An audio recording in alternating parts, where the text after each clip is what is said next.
I like to tell you that there's some secret sauce, because there's really not. There's a bunch of things I can give you for advice and stuff, but I think for me, when I started, it was right when blogging was sort of becoming a thing, but wasn't quite there yet, and I didn't know that it was going to be a business at all. It was obviously a hobby for me at first. But I think organic growth, I know that's frustrating to hear, but really organic growth over 5 years is what I owe a lot of my success to, staying true to my style, networking like crazy.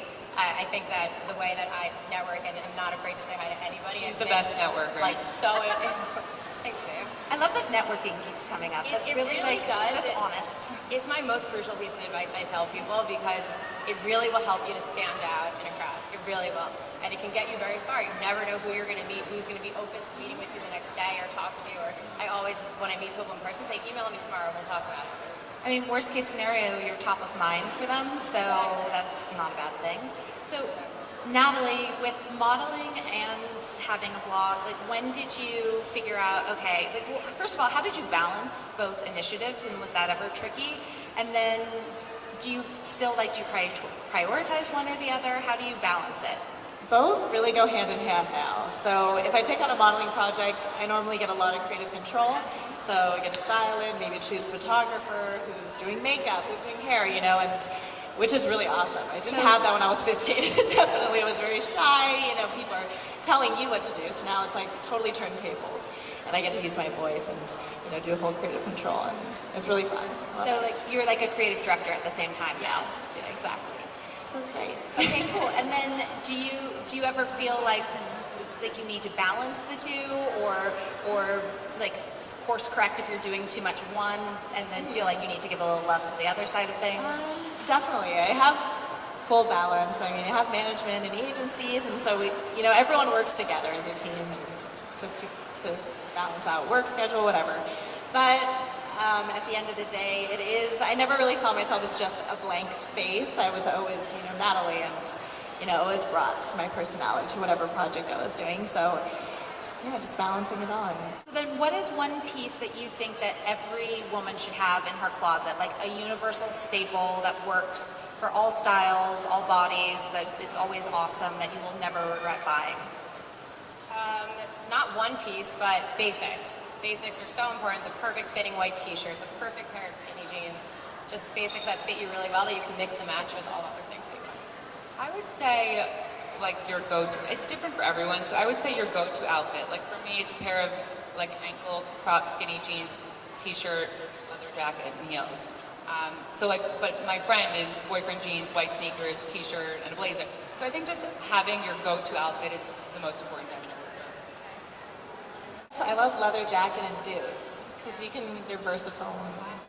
Yeah, having a support system is extremely important. I have Mo sitting right there. She's my lifeline. And not comparing yourself to other people. Yeah, that's the worst. Yeah. And it's nice have like side things, like passion projects, like all that stuff will make you feel That's better. a huge thing, is just to not compare yourself to other people, because that is probably the worst thing that you can do. It's also okay, though, to get upset every once in a while. You don't always have to be so strong, and so I am always very confident, but I will have my moments where I have to go into the back and cry for a second. It always happens during Fashion Week, but it's okay. I love that, because we always have talk about this saying around the office that comparison is the death of happiness. And I also really believe the importance of diversifying what defines you, which is why I always say I think it's really important for people to work and have a family, to do lots of things so that your sense of self is coming from multiple different arenas rather than just this one single source of validation, because then if that doesn't go well, yikes. Up and piling up. How do you manage? How do you figure out what's key and what's important and get through it? Do you have a system? Do you just let it all become chaos? Great team. That's the most I think I have an assistant, and you do also. I work with my sister on everything. We're each That other's. would be the dream team. Yeah. I'm very just hands-on with everything I do, and I'm very organized. I have to write everything down and making lists, things I need to do, things I need to contact, shoot, edit.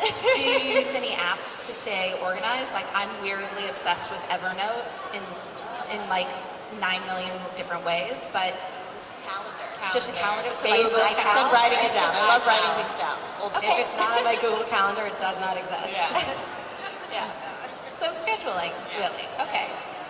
And then, okay, so how do you balance being friendly with people who work for you and not being too friendly? So it's like at the end of the day, like you have That's the assistants hardest and thing. teams and, No boundaries. and like, do you have boundaries or do you is it just everyone's all the same? What do you do? Well, because our jobs are documenting our life, so that person is going to be your best friend. I mean, you're with them all the time. You go out with them, you network with them, you're in your apartment with them nonstop. So my best friend, actually my roommate from college, is the girl who works with me every day and runs my whole business. So, I mean, there's no boundaries there whatsoever.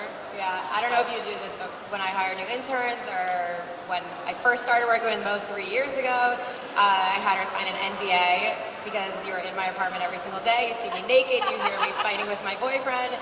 There's lots of things that you hear, especially money talk and a lot of personal things that I think there is no line. It's your life your and life, you're sharing it with your team. So it's different for blogging, I guess, than a regular job. I think, that must be easier than working with family is even more. Because we're just so open and we just, say whatever and, just go crazy, but that's fun.